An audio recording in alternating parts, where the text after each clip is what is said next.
اللهم صل على سيدنا محمد وعلى آل سيدنا محمد وبارك وسلم. اللهم صل على سيدنا محمد وعلى آل سيدنا محمد وبارك وسلم.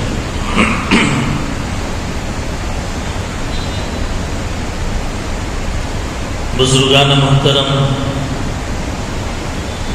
سامعین عالی مقام، عزیزان ملت اسلامیہ،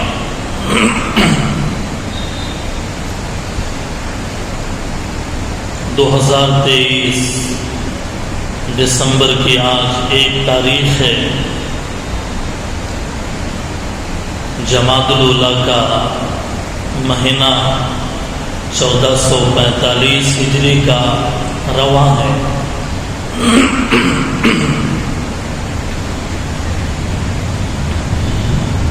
گزشتہ روز انتخابات سے ووٹ ڈالنے کے بڑے اہم فریضے سے ہم اور آپ فارغ ہو چکے ہیں.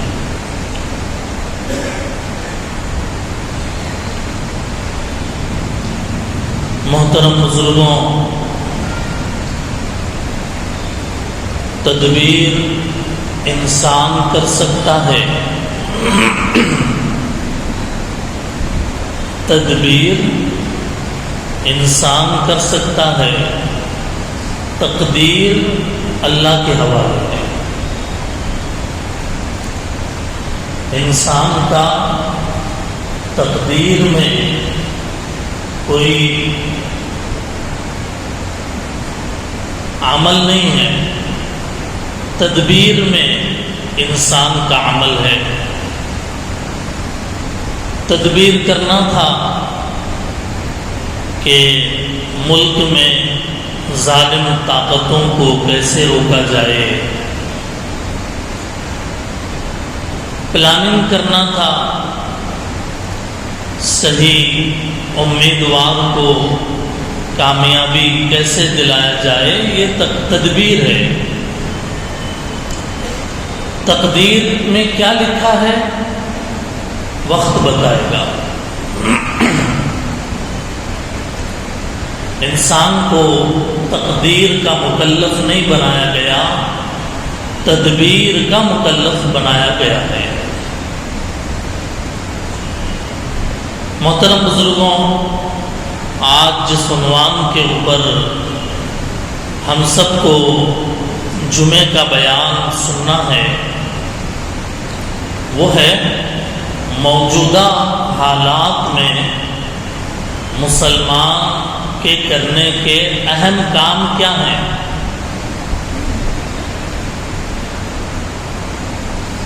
ہمارا ایمان ہے کہ ہمیں اللہ تعالیٰ نے پیدا کیا ہے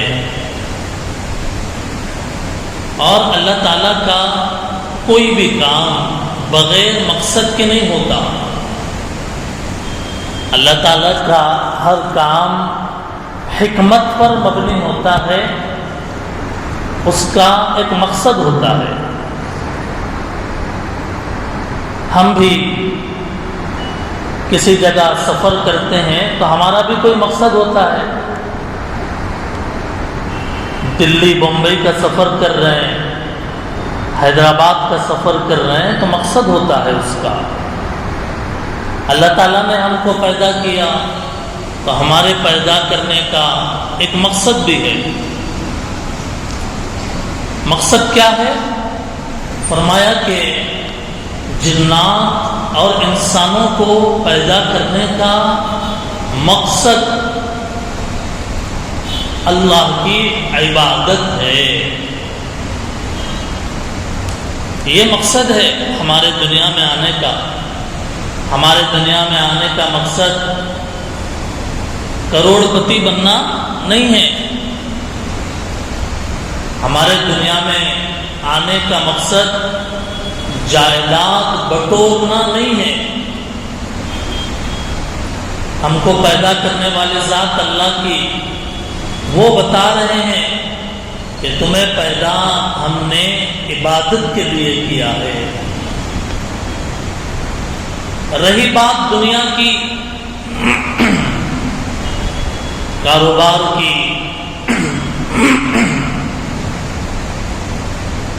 دنیا کے خرچوں کی، یہ تو ضرورت ہے، مقصد الگ ہے، ضرورت الگ ہے۔ بقدر ضرورت دنیا لے لیا اور پھر توجہ عبادت کی طرف کر کے رکھا۔ آج صورتحال یہ ہے کہ ہم نے دنیا کو مقصد بنایا، ہم نے دنیا کو مقصد بنایا، دین ضرورت بنایا، دین ضرورت بن گئی، الٹا ہو گیا۔ عبادت مقصد تھا، دنیا ضرورت تھی، الٹا ہو گیا کہ دنیا کو مقصد بنا لیا اور دین کو ضرورت بنایا۔ کہا ٹائم ملا تو عبادت کریں گے، ٹائم نہیں ملا تو عبادت نہیں کریں گے۔ میری بات کیا میں سمجھانے کی میں کوشش کر رہا ہوں، آپ کو یہ بات سمجھ میں آ رہی ہے نا؟ مقصد عبادت ہے، دنیا ضرورت ہے، دنیا مقصد نہیں ہے بلکہ عبادت مقصد ہے۔ لیکن جب اس میں رد و بدل کر دیا لوگوں نے، کیوں کیا؟ دنیا کی محبت میں، مال کی محبت میں، دولت کی چاہت میں۔ جب عدل بدل کر دیا تو دنیا کا پورا نظام بگڑ گیا۔ اللہ نے ایمان والوں سے یہ کہا تھا، کامیابی تمہارے سر کا تاج بناؤں گا، عزت تمہارے سر پر رکھوں گا، کوئی دشمن تمہاری طرف آنکھ اٹھا کر دیکھنے کی طاقت نہیں رکھے گا۔ لیکن جب ہم نے وہ بنیادی عبادت کو چھوڑ دیا، ضرورت بنا دیا، دنیا کو اپنا مقصد بنا لیا، تو اللہ تعالیٰ نے مسلمانوں کی عزت بھی دنیا کے اندر ختم ہو گئی، مسلمانوں کا رعب دبدبا بھی ختم ہو گیا۔ اللہ کے نبی نے ایک مرتبہ یہ بات ارشاد فرمائی، عنقریب ایک زمانہ آئے گا کہ نام کا اسلام باقی رہے گا، اسلام برائے نام باقی رہے گا، قرآن کے الفاظ باقی رہیں گے، روحانیت ختم ہو جائے گی۔ قرآن بس وہ کتاب کے اندر رکھا ہوا، بس وہیں تک، اسلام بس نام کا، اسلام کی کوئی حقیقت نہیں ہوگی۔ آپ ذرا سوچ کر بتائیے کہ جس زمانے سے ہم گزر رہے ہیں، آج کے زمانے میں بتائیے کہ اسلام کیا برائے نام باقی نہیں رہ گیا؟ نام تو مسلمان ہے، اعمال کافرانہ، نام تو ایمان والے کا ہے، اعمال مشرکانہ۔ اور قرآن کے الفاظ، نقشے، قرآن میں خالی نقشے باقی رہ گئے، نہ پڑھنے والا۔ آج امت میں ذرا غور کیجئے گا، اور اگر بات کڑوی ہے تو معاف کیجئے گا، کہ قرآن بس رکھا ہوا ہے، اس کو اٹھا کر پڑھنے والے کون ہیں؟ قرآن رکھا ہوا ہے اس کو عربی میں، قرآن کی لینگویج عربی ہے، اس کا حق عربی میں پڑھنے ہی سے ادا ہوگا۔ کتنے ہیں مسلمانوں میں؟ چلیے مسلمان بڑا لفظ ہو گیا، نمازیوں میں، دینداری جن کے اندر ہے، دیندار سمجھے جانے والے لوگوں میں بتائیے بھلا کتنے لوگ ہیں جو قرآن کو پڑھنے والے ہیں؟ اور پھر ان میں بھی کتنے ہیں جو قرآن کریم کو سمجھتے ہیں؟ کیا اللہ کے نبی کی وہ بات آج پوری نہیں ہو رہی؟ ایک اور حدیث میں آقا نے فرمایا ایک زمانہ آئے گا کہ دشمن تمہارے اوپر ابل پڑیں گے، جیسے دسترخوان بچھا ہوا ہے، اس کے اوپر کھانے کی چیزیں رکھی ہوئی ہیں، بھوکے آدمیوں کو لا کر چھوڑ دیا جائے تو جس طریقے سے وہ بھوکے اس بھرے دسترخوان پر ہاتھ ڈال کر کھانے لگیں گے، ایک زمانہ آئے گا مسلمانوں کے اوپر دشمن ایسے ہی امنڈ پڑیں گے، ایسے ہی قتل کریں گے، ایسے ماریں گے، بے عزت کریں گے۔ صحابہ اکرام کو بڑا تعجب ہوا، صحابہ نے پوچھا اللہ کے نبی کیا ہم اس وقت تھوڑے ہوں گے؟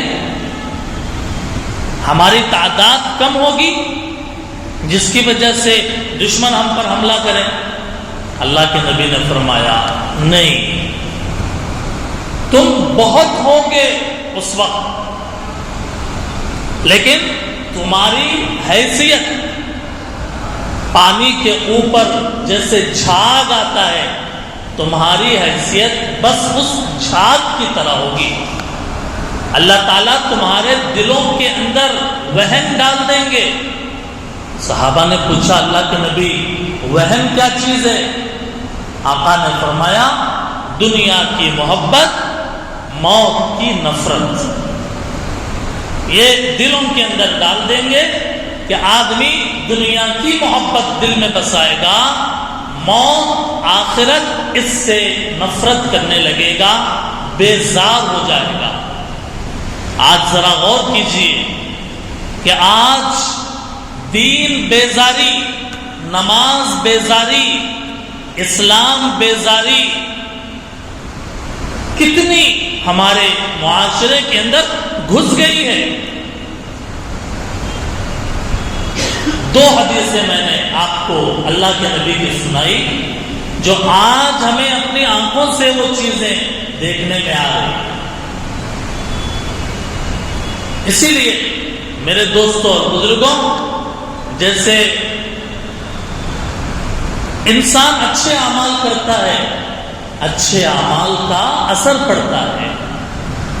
انسان نماز پڑھتا ہے اور نماز پڑھنے کا اثر صرف مصلی تک نہیں رہتا، وہ نماز پڑھتا ہے، اس نماز کا اثر اس کے خود کے زندگی پر، اس کے بچوں پر، اس کے بیوی پر، اس کے ماں باپ پر، اس کے گھر پر اس کا اثر پڑتا ہے۔ اچھے اعمال اگر کرے گا تو اس کا اثر پڑے گا دلوں پر، خود کے گھر میں، پورے بستی کے اندر اچھا اثر پڑے گا۔ اور اگر وہی برے اعمال کرتا ہے، اس کا برا اثر انسان کے خود کی زندگی پر، بیوی بچوں پر، اہل خانہ پر، ہر ایک پر پڑتا ہے۔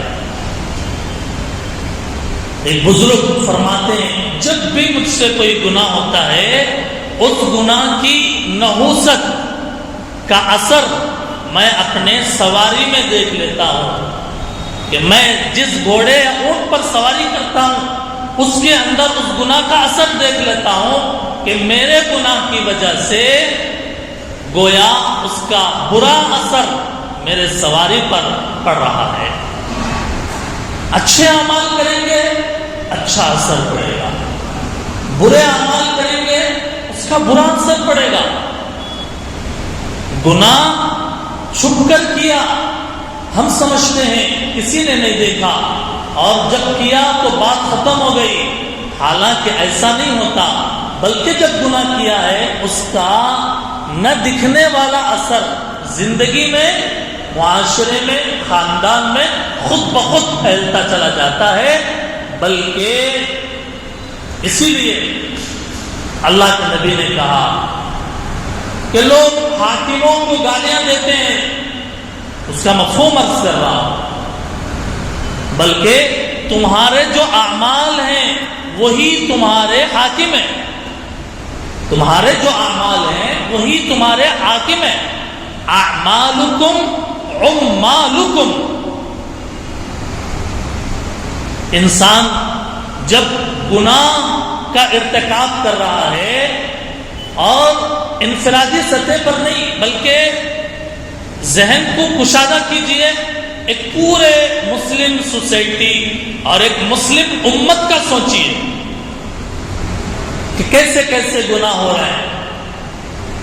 قتل و غارت گری، غیبتوں کے گناہ، پیٹھ پیچھے دوسروں کی برائی کرنا، اس کو ایک عام ہو گیا. ہر دو آدمی جب ملاقات کریں تو ان کا جو مشترکہ دشمن ہے اس کے بارے میں کامنٹس، اس کے بارے میں اس کی چغلی، اس کی غیبتیں.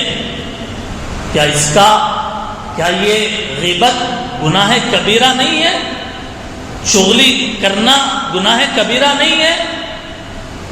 دوسروں کے پیٹھ پیچھے ان کی برائی کرنا گناہ کبیرہ نہیں ہے؟ کیا اس کا اچھا اثر پڑے گا یا برا اثر پڑے گا؟ اعمالکم عمالکم. کل تک ہم حکومتوں کے بارے میں انصاف کرنے والا کون ہے، ناانصافی کرنے والا کون ہے، صحیح کون ہے، غلط کون ہے، کون کیسا ہے، یہ اس طرف ہم بات کرتے آئے ہیں. آج وہ بات نہیں کرنا ہے، آج یہ کہنا ہے کہ ہمارے اعمال کیسے ہیں. اللہ کے نبی نے جو فرمایا کہ تمہارے اعمال تمہارے عمال ہیں، حکمران ہیں، جیسے عمل کرو گے ویسا حکمران تمہیں ملے گا، جیسے اعمال ہوں گے ویسے حکومت کرنے والا تمہارے اوپر مسلط ہوگا. اس لیے آج ضرورت ہے جبکہ ہم ووٹ کے دینی ملکی حق کے استعمال سے جب ہم فارغ ہو گئے، آج ضرورت ہے تمام مسلمانوں کو اپنا اللہ سے تعلق مضبوط کریں، اللہ تعالیٰ سے اپنے تعلق کو مضبوط کریں. اگر مضبوط نہیں کریں گے حالات تھمیں گے نہیں. انسان مسلمان اگر اپنی حالت صحیح کر کے، اپنے اعمال کی اصلاح کر کے، اپنی آنکھ کی، زبان کی، کان کی، ہاتھ پیروں کی اصلاح کر کے اللہ کی طرف رجوع نہیں کرے گا، اللہ تعالی اس وقت تک یہ حالات کو ختم کرنے والے نہیں. آج ہر چیز کی طرف توجہ ہے لیکن اپنی حالت درست کرنے کی طرف توجہ نہیں ہے. ہر چیز پر ہم بیان دینے کے لیے تیار، اسے برا اسے برا، وہ ایسا یہ ایسا بولنے کے لیے تیار ہیں، لیکن ہم خود کیا ہیں، ہمارا اللہ سے تعلق کیسا ہے، یہ ہم نے سوچنا چھوڑ دیا. نتیجہ یہ ہے کہ اللہ تعالیٰ کی مدد کا جو سلسلہ ہے وہ ختم ہو گیا. حالانکہ انسان کا اللہ سے تعلق، میری بات بہت غور سے سنیں، انسان کا اللہ تعالیٰ سے جو تعلق ہے وہ اتنا مضبوط ہونا چاہیے. ہمیں پیدا کرنے والا اللہ، ہمیں روزی دینے والا اللہ، ہمیں بیماریوں سے نجات دینے والا اللہ، ہمیں مر کر اسی اللہ کے سامنے جواب دینا ہے، کھڑے ہونا ہے. تو ہمارا اللہ سے دنیا میں کتنا مضبوط تعلق ہونا چاہیے. ایک ایگزامپل، جب بھی کوئی حالت ہمارے اوپر آتی ہے، پریشانی آتی ہے، گھر کی، کاروبار کی، ہم کیا کرتے ہیں؟ اپنا غم ہلکا کرنے کے لیے اپنے تعلق والے میں سب سے قریبی دوست، سب سے ہمارا جس سے اٹھنا بیٹھنا، اپنا غم خوشی شیئر کرتے رہتے ہیں. وہ ملتا ہے تو کہتے ہیں کہ بڑی پریشانی ہے، حالات ایسے ہیں، تنگی ہے، طبیعت خراب ہے، طرح طرح کی باتیں، پریشانیاں شیئر کرتے ہیں نا. کیوں؟ اس لیے کہ وہ ہمارا دوست ہے. ہم اس کو سنائیں گے، وہ کچھ تسلی دے گا، دعا کرے گا. میرے بھائیوں، ہمارے اوپر حالات جب آئیں تو اللہ سے ہمارا تعلق اتنا مضبوط ہونا چاہیے کہ ان پریشانیوں میں ہم اللہ کے سامنے ہاتھ اٹھا کر کہیں، اللہ مجھے یہ پریشانی ہے، یہ پریشانی ہے، یہ مصیبت ہے، یہ تکلیف ہے. اللہ آپ کا میرا آپ سے گہرا تعلق ہے، اللہ دور کر دیجیے نا میری تکلیف. رجوع، اللہ کی طرف رجوع، اللہ تعالیٰ کے ساتھ تعلق، اس کی مضبوطی چاہیے میرے بھائیوں. اس کی طرف توجہ نہیں ہے آج، اس کی طرف توجہ کم ہو گئی. اللہ تعالیٰ کی طرف رجوع، انابت، تعلق، تضرع، یہ ایسی بڑی دولتیں ہیں. دنیا کی سب سے بڑی پریشانی بھی اگر کوئی ہے اور آدمی اللہ کے سامنے ہاتھ اٹھا کر تڑپے گا، گڑ گڑائے گا، اللہ کا وعدہ ہے قرآن میں اس کی وہ پریشانی ختم کر دوں گا. اللہ کا وعدہ ہے.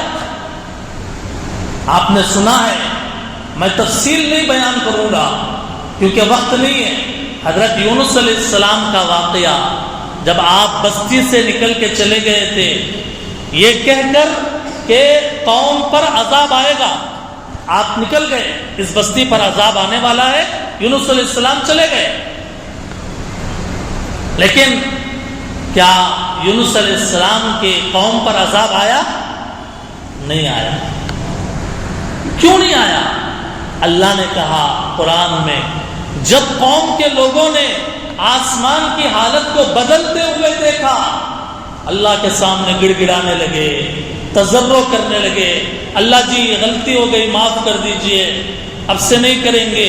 اتنا روئے، اتنا تضرع کیا، اتنا گڑ گڑائے، اللہ نے اس عذاب کو ہٹا دیا، ختم کر دیا اس عذاب کو. قرآن میں اللہ کہہ رہے ہیں کہ جب ان کے پاس عذاب آیا تو انہوں نے کیوں نہ اللہ کے سامنے گڑ گڑایا. اگر وہ گڑ گڑاتے ہم اس عذاب کو ختم کر دیتے. ظالم حکمران کا سروں پر مسلط ہونا اللہ کا ایک طرح کا عذاب ہے. ظالم حکمران کا اور اسلام کے دشمن کا حکمران بننا، یہ بھی اللہ تعالیٰ کا ایک طرح کا عذاب ہے. اس لیے فرمایا تم اچھے کام کرتے رہو، لوگوں کو بتاتے رہو، برائیوں سے رکتے رہو، لوگوں کو روکتے رہو، ورنہ اللہ تمہارے سروں پر ایک ظالم بادشاہ کو مسلط کر دیں گے. اس لیے میرے دوستوں، میرے بزرگوں، اللہ تعالیٰ کا جو تعلق ہے اس کی بات میں بتا رہا تھا کہ یہ تعلق ختم ہو گیا. مولانا یحییٰ نعمانی ندوی بڑے بزرگ عالم دین ہیں، ان کے پاس کچھ نوجوان آئے، آ کر حالات کی شکایت کی، کہا ہندوستان کے حالات ایسے ہیں، ایسے ہیں، ایسے ہیں. یہ ظلم ہو رہا ہے، وہ ستم ہو رہا ہے۔ مولانا نے کہا کہ مایوس ہونے کی ضرورت نہیں ہے، حوصلے کی ضرورت ہے، کام کرنے کی ضرورت ہے۔ اور پھر آگے کہا کہ یہ سارے باہر کے حالات اپنی جگہ ہیں کہ بھئی دشمن حملہ کر رہا ہے، مسلمانوں کو مار رہا ہے، کاٹ رہا ہے، ظلم کر رہا ہے، قانون بنا رہا ہے مسلمانوں کے خلاف۔ مولانا نے کہا کہ لیکن مجھے یہ سب بھی یاد ہے، اس سب سے زیادہ ڈر مجھے اس بات کا ہے کہ ان سب حالات کے باوجود مسلمان بے حسی میں ہیں، غفلت میں ہیں۔ مسلمان اس سب حالات پیش آ رہے ہیں، اس کے باوجود ان کا اللہ سے کی طرف رجوع ہونا چاہیے، اللہ سے مانگنا چاہیے، اللہ کے آگے گڑ گڑانا چاہیے، لیکن مجھے وہ نظر نہیں آ رہا۔ حالات باہر کے اپنی جگہ، لیکن ایک مسلمان کا جو اللہ کی طرف رجوع ہو ان حالات کی وجہ سے بھی، لیکن وہ نظر نہیں آ رہا۔ جب بابری مسجد شہید ہوئی اس وقت میں مسجدیں بھر گئی نمازیوں سے، امت کے اوپر ایک حالت آئی، سخت حالت کہ مسجد کی شہادت ہوئی تو لوگ مسجدوں میں بھر گئے، عبادت کرنے لگے، دعائیں کرنے لگے، استغفار کرنے لگے، اللہ کو منانے لگے، اللہ سے انہوں نے اپنا تعلق جوڑ لیا۔ لیکن آج اتنی بے حسی، اتنی غفلت ہے کہ بڑی سے بڑی قیامت بھی آ جائے، یہاں مسلمان اتنے بے حس ہوتے جا رہے ہیں، اللہ معاف کرے،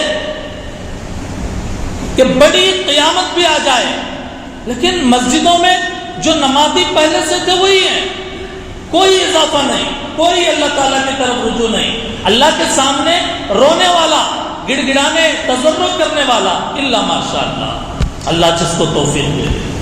عمومی حالت بتا رہا ہوں میرے بھائی، عمومی حالت، کرونا وائرس جیسی ایسی بھیانک وبا جس نے پوری دنیا کو ہلا کر رکھ دیا گزر گئی، لیکن جب کرونا چلا گیا تو کیا مسجدیں بھر گئی؟ کیا جمعے کے مصلی بھر گئے؟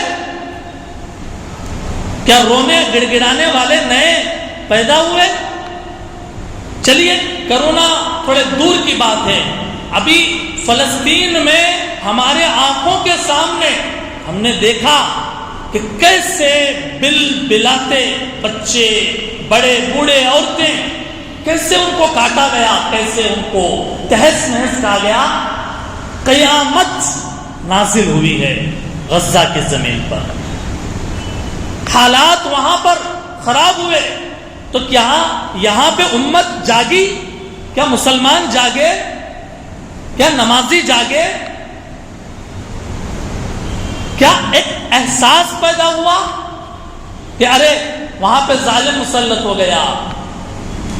الٹا کیا ہو گیا مسئلہ یہ ہو گیا کہ ارے وہ ظلم وہاں ہو رہا ہے نا، یہاں پر تو نہیں ہے، وہ ظلم برما میں ہے، یہاں پر میں تو نہیں ہے، وہ ظلم آسام میں ہے، یہاں پر تو نہیں ہے، وہ ظلم یو پی میں ہے، یہاں پر تو نہیں ہو رہا۔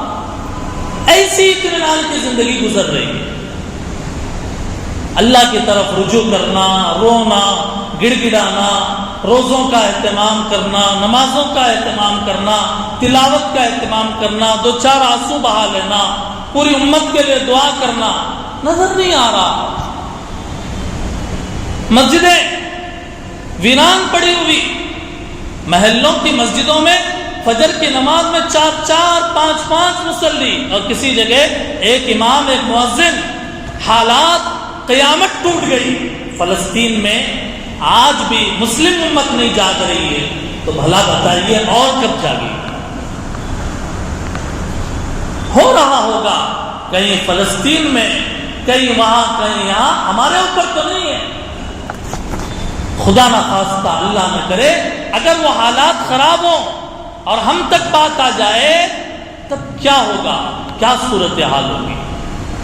اس لیے میرے بھائیوں، آخری حل یہ ہے، آخری حل اللہ کی طرف رجوع کرنا۔ دنیا باہر سے کیا کر رہی ہے اور کون کیا چال بازیاں کر رہا ہے مسلمانوں کے خلاف، وہ اپنی جگہ ہے، اس سے انکار نہیں ہے، لیکن سب سے بڑی بات یہ ہے مسلمان کا ضمیر جاگے، مسلمان اللہ کے قدموں میں گر جائے، ہم اللہ کے قدموں میں گر جائیں، اللہ کے آگے روئیں، گڑ گڑائیں، اللہ یہ کیا حالات ہیں، اللہ یہ کیسی بے اطمینانی ہے، اللہ یہ کیسی بے چینی ہے دلوں میں۔ جب تک یہ نہیں ہوگا اس وقت تک میرے بھائیوں حل نہیں نکلنے والا۔ اللہ سے جب تک ہمارا تعلق مضبوط نہیں ہوگا، نمازی جب تک ہم نہیں بنیں گے اس وقت تک مسئلہ حل نہیں ہونے والا۔ اور اس میں ایک خطرناک چیز یہ بھی ہے کہ وہ وہاں ہو رہا ہے نا، ہم کو کیا لینا دینا، میری دکان، میری ملازمت، میری مصروفیت، میری زراعت، میری کھیتی، میرا کمانا، میرا جمانا، میرا گھر، بس یہیں تک آدمی سوچ رہا ہے۔ میرے بھائیوں، ملت کے لیے سوچنے کی ہمیں عادت ڈالنا ہے، قوم کے لیے سوچنے کی ہمیں عادت ڈالنا ہے، کیونکہ اللہ کے رسول نے فرمایا جو مسلمانوں کے معاملات کی پرواہ نہیں کرتا وہ ہم میں سے نہیں ہے۔ من لم یہتم بامور المسلمین فلیس منا، جو مسلمانوں کے امور کی پرواہ نہیں کرتا، کہتا ہے ان کا معاملہ ہے، ان کا معاملہ ہے، ان کا معاملہ ہے، ہمارا کیا لینا دینا ہے، ہم اپنے کام میں کام۔ قوم کے لیے، ملت کے لیے، مسلمانوں کے لیے، پورے عالم کے انسانیت کے لیے ہمیں سوچنا ہے، اپنے ذہن کو کشادہ کرنا ہے، اللہ کے پیروں میں گر جانا ہے، اللہ کے آگے گڑ گڑانا ہے، رونا ہے کہ اے اللہ اب بس ایک سہارا ہے آپ کا، آپ رحم کریں گے تو رحم ہوگا، ورنہ کچھ نہیں ہونے والا جب تک ہمارا تعلق، ہماری انابت، ہمارا رجوع اللہ کی طرف نہیں ہوگا، مسائل حل نہیں ہونے والے۔ اسی لیے خواجہ عزیز الحسن مجذوب رحمۃ اللہ علیہ کا ایک شعر ہے، بلائیں تیر فلک کمائیں، آسمان سے بلائیں اور فیصلے نازل ہو رہے ہیں اللہ کی طرف سے، بلائیں تیر اور فلک یعنی آسمان کمان ہے، وہاں سے تیر بلاؤں کے گر رہے ہیں، چلانے والا شہنشاہ ہے، اللہ تعالیٰ کی طرف سے یہ فیصلے ہیں، اسی کے زیر قدم امان ہے۔ امان کہاں ملے گی؟ اللہ کے قدموں میں ہے، اللہ کے قدموں میں امان ملے گی، اور بس کوئی اور مفر نہیں ہے، کہیں اور جا کر سکون نہیں ملنے والا، بچاؤ نہیں ملنے والا۔ اس لیے میرے بھائیوں، میرے بزرگوں، میرے دوستوں، میرے بڑوں، آپ سب سے ایک ہی گزارش ہے کہ ہمیں اللہ سے اپنا تعلق مضبوط کرنا ہے، مسجدوں کو آباد کرنا ہے، مسجدوں کی آبادی کی فکر کرنا ہے، دین کے پھیلانے کی فکر کرنا ہے، اللہ سے دعا کرنا ہے اللہ خیر کے فیصلے فرمائے، اللہ خیر کے بہتر فیصلے فرمائے ہمارے لیے، ہمارے ملک کے لیے، ہماری ریاست تلنگانہ کے لیے، اللہ تعالیٰ خیر کے فیصلے فرمائے اور ہمیں احساس زندگی نصیب فرمائے۔ وآخر دعوانا ان الحمد للہ رب العالمین۔